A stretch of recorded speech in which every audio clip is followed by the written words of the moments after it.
Hello guys, welcome to my channel. कैसे हैं आप लोग? उम्मीद करता हूं अच्छे होंगे। आपको पता है हम लोग शॉर्ट वीडियो की सीरीज बाल विकास की चला रहे हैं, तो ये उसका अगला पार्ट है। पिछले पार्ट अगर आप नहीं देखें, डिस्क्रिप्शन में आपको प्लेलिस्ट का लिंक मिल जाएगा, आप वहां से पिछले पार्ट जरूर देखिएगा।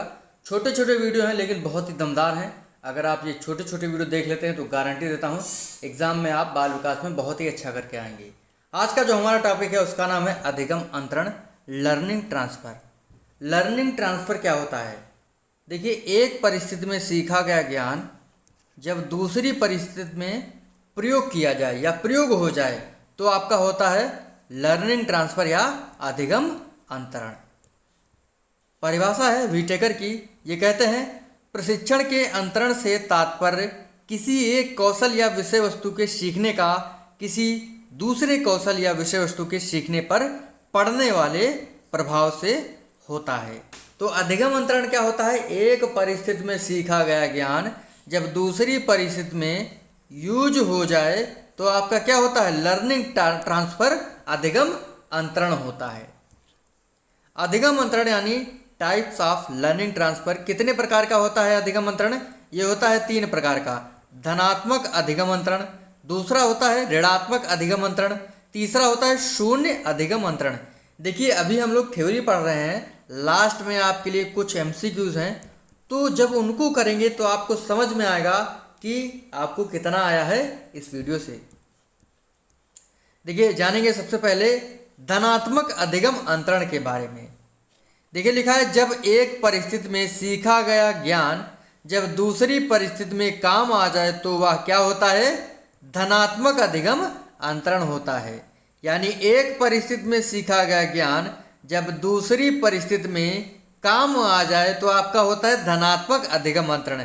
जैसे हिंदी भाषा सीखने के बाद भोजपुरी भाषा सीखना, तो हिंदी भाषा को जो ज्ञान होता है वो भोजपुरी भाषा के सीखने में यूज हो जाता है, तो ये आपका होगा धनात्मक अधिगम अंतरण।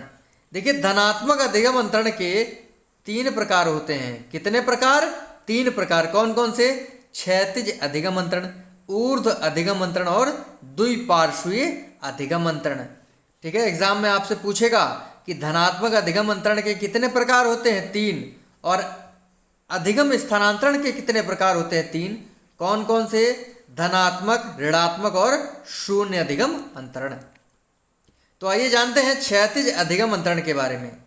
लिखा है, क्षैतिज अधिगम अंतरण क्या होता है? लिखा है, जब एक परिस्थिति में सीखा गया ज्ञान उसी के समान परिस्थिति में उपयोग में आ जाए तो वह होता है आपका क्षैतिज अधिगम अंतरण। जैसे मान लीजिए आपने पहले सरल जोड़ सीखे, फिर उसके बाद जो है उसी के समान जो है उच्च परिस्थिति में, जैसे लिखा है, जब एक परिस्थिति में सीखा गया ज्ञान जब उसी के समान परिस्थिति में उपयोग किया जाए तो आपका अधिगम अंतरण होता है। जैसे सरल जोड़ के बाद हासिल के जोड़ सीखना, जैसे 8 4 12 होता है, बड़ा ही आसान होता है। लेकिन जब 44 और 26 को जोड़ने के लिए कहा जाता है तो थोड़ा सा दिमाग लगाना पड़ता है। तो एक परिस्थिति में सीखा गया ज्ञान जब उसी के समान परिस्थिति में उपयोग में आ जाए तो आपका क्षैतिज अधिगम अंतरण होता है।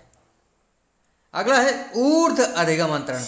लिखा है, जब एक विषय का ज्ञान दूसरे विषय में प्रयोग किया जा सके तो यह आपका क्या होता है? ऊर्ध्व अधिगम अंतरण होता है। यानी एक विषय का ज्ञान जब दूसरे विषय में यूज कर लिया जाए तो आपका होता है ऊर्ध्व अधिगम अंतरण। जैसे बीज गणित का ज्ञान रेखा गणित में प्रयोग कर लेना। अगला तीसरा है जो कि बहुत ही महत्वपूर्ण है, एग्जाम में काफी बार पूछा जाता है कि द्विपार्श्वीय अधिगम अंतरण क्या होता है। देखिए, जब शरीर के बाएं भाग का ज्ञान शरीर के दाएं भाग में स्थानांतरित हो जाए तो आपका क्या होता है? द्विपार्श्वीय अधिगम अंतरण होता है। जैसे दाएं हाथ के बाद जो है बाएं हाथ से लिखना, तो ये किसका उदाहरण है? द्विपार्श्वीय अधिगम अंतरण का उदाहरण है। ठीक है, अगला है हमारा, मतलब दूसरा है हमारा ऋणात्मक अधिगम अंतरण। जब एक परिस्थिति में सीखा गया ज्ञान दूसरी परिस्थिति में काम ना आए तो आपका क्या होता है? ऋणात्मक अधिगम अंतरण होता है। जैसे संस्कृत भाषा सीखने के बाद अंग्रेजी भाषा का सीखना, भाई संस्कृत में जो है हलंत होता है, काफ़ी चीज़ें होती हैं जो आपको नहीं याद होती हैं। मुझे पता है संस्कृत जो है काफ़ी टफ लैंग्वेज है, क्योंकि वर्तमान में उसको अच्छे से पढ़ाया नहीं जाता है। और वर्तमान में लॉर्ड मैकाले ने जो है अंग्रेजी भाषा की नींव डाल दी ना, तब से जो है अंग्रेजी भाषा को ही सिखाया जाता है। ठीक है, उसमें सारे नियम जो है अच्छे से सिखाए जाते हैं, लेकिन संस्कृत भाषा पर हम लोग इतना जोर नहीं देते हैं, इसी वजह से हम संस्कृत नहीं सीख पाते हैं। लेकिन अंग्रेजी भाषा को जो है पार्ट ऑफ स्पीच हम पढ़ेंगे अच्छे से, टेंस अच्छे से पढ़ेंगे। अगर यही चीज़ संस्कृत भाषा की बच्चों को अच्छे से सिखाई जाए तो वो सीख लेंगे, लेकिन ऐसा नहीं होता है। संस्कृत भाषा को बचपन से ही नेग्लेक्ट किया जाता है। ठीक है, तो संस्कृत भाषा के मतलब संस्कृत भाषा जब सीखते हैं तो संस्कृत भाषा के बाद अंग्रेजी भाषा सीखें तो संस्कृत भाषा का ज्ञान जो है अंग्रेजी भाषा के सीखने में यूज नहीं होता है, तो ये आपका क्या होगा, ऋणात्मक अधिगम अंतरण होगा। और ऋणात्मक अधिगम अंतरण का कोई प्रकार नहीं होता है। देखिए तीसरा है हमारा शून्य अधिगम अंतरण। जब एक परिस्थिति में सीखा गया ज्ञान दूसरी परिस्थिति में ना तो सहायक बने और ना ही बाधक बने, तो ये आपका क्या होता है, शून्य अधिगम अंतरण होता है। मतलब ना ही सहायता करे और ना ही बाधा बने, तो आपका क्या होगा, शून्य अधिगम अंतरण। और जैसे एग्जाम्पल, रहीम के दोहे के बाद कबीर के दोहे पढ़ना। इसी प्रकार कुछ भी कर सकते हैं कि कबीर के दोहे के बाद जो है मीराबाई के दोहे पढ़ना। ठीक है, इस तरीके से इसको ध्यान रखिएगा। तो अधिगम अंतरण 3 प्रकार का होता है, धनात्मक, ऋणात्मक और शून्य अधिगम अंतरण। ठीक है, इस चीज को ध्यान रखिएगा। और धनात्मक आपका 3 प्रकार का होता है, कौन कौन सा, क्षैतिज, ऊर्ध्व और आपका द्विपार्श्वी। ऋणात्मक तो आपको पता है, एक बात देखिए, धनात्मक में क्या होता है, एक परिस्थिति में सीखा गया ज्ञान जब दूसरी परिस्थिति में यूज हो जाता है धनात्मक होता है। ठीक है, 3 प्रकार है, मैंने आपको बता दिए। ऋणात्मक में क्या होता है, एक परिस्थिति में सीखा गया ज्ञान जब दूसरी परिस्थिति में सहायक नहीं बनता है, तो आपका क्या होगा, ऋणात्मक। अब जब सहायक बन जाएगा तो आपका क्या होगा, धनात्मक। ठीक है, शून्य में क्या होता है, एक परिस्थिति में सीखा गया ज्ञान दूसरी परिस्थिति में ना तो सहायक बनता है और ना ही बाधक बनता है, तो आपका क्या होगा, शून्य अधिगम अंतरण होगा। देखिए अधिगम अंतरण के कुछ सिद्धांत हैं जो आपको याद होने चाहिए, जैसे समान तत्व का सिद्धांत थांडाइक ने दिया है, सामान्यीकरण का सिद्धांत CH जड ने दिया है, और सामान्य व विशिष्ट तत्व का सिद्धांत स्पीयरमैन ने दिया है। सभी को पता है थांडाइक कहाँ के निवासी थे, अमेरिका के निवासी थे।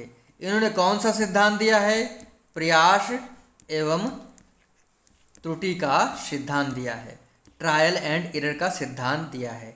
इसे SR थ्योरी के नाम से जानते हैं। थांडाइक अमेरिका के निवासी थे, अपने सिद्धांत प्रयास एवं त्रुटि के सिद्धांत को सिद्ध करने के लिए बिल्ली पर प्रयोग किया था। ठीक है, इस चीज़ को एकदम ध्यान रखिएगा।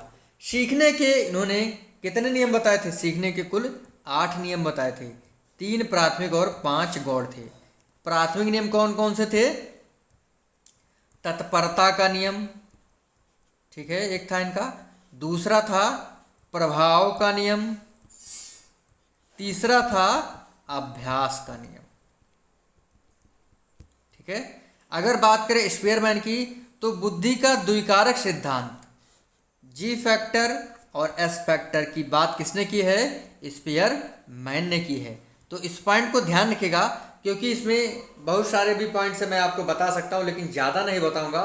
जैसे थांडाइक के बारे में, स्किनर के बारे में क्या बताएं, आपको बता ही देते हैं। स्किनर के बारे में मैंने आपको काफ़ी बार बताया है कि इनका जो सिद्धांत है क्रिया प्रसूत सिद्धांत, वो RS थ्योरी के नाम से जाना जाता है। CR थ्योरी का सिद्धांत पावलाव का होता है, जो शास्त्रीय अनुबंधन के सिद्धांत के नाम से जाना जाता है। ये सभी टॉपिक्स जो है कवर हो चुके हैं, तो ध्यान रखिएगा। तो छोटा सा टॉपिक था, थ्योरेटिकल समाप्त होता है। अब आपके लिए कुछ MCQ से बताइए, सरल जोड़ के बाद हासिल वाले जोड़ सीखना कि किस प्रकार का अधिगम अंतरण होगा, क्षैतिज, ऊर्ध्व, शून्य या ऋणात्मक। तो क्या होगा, ये होगा क्षैतिज। अगला, रहीम के दोहे के बाद कबीर के दोहे सीखना किस प्रकार का अधिगम अंतरण है, सभी को पता है, धनात्मक है, ऋणात्मक है, शून्य है या ऊर्ध्व है। क्या होगा, शून्य होगा। थर्ड ऑप्शन आपका सही है। अगला, धनात्मक अधिगम अंतरण के कितने प्रकार होते हैं, 2, 3, 4 या 5। धनात्मक अधिगम अंतरण के कितने प्रकार होते हैं, सभी को पता होगा तीन प्रकार होते हैं। अगला है समान तत्व का, अधिगम का, अंतरण का सिद्धांत किसका है? स्किनर का, रूसो का, थॉर्नडाइक का या नन का? क्या होगा इसका जवाब? थॉर्नडाइक होंगे। बिल्कुल सही जवाब है, थर्ड ऑप्शन आपका सही है। तो इसी प्रकार से आज का जो हमारा छोटा सा टॉपिक था, कौन सा टॉपिक था? Learning transfer. अगर आपको कुछ भी समझ में ना आया हो तो कमेंट करके पूछिएगा। अगर आपको समझ में आया होगा तो लाइक करिएगा, वीडियो को शेयर कर दीजिएगा और सब्सक्राइब कर दीजिएगा चैनल को, ठीक है। और कमेंट करके जरूर बताइएगा कि आपने कितना सीखा इस वीडियो से और कितने प्रश्न 4 में से सही किए। मिलते हैं आपसे अगले वीडियो में। जय हिंद, जय भारत।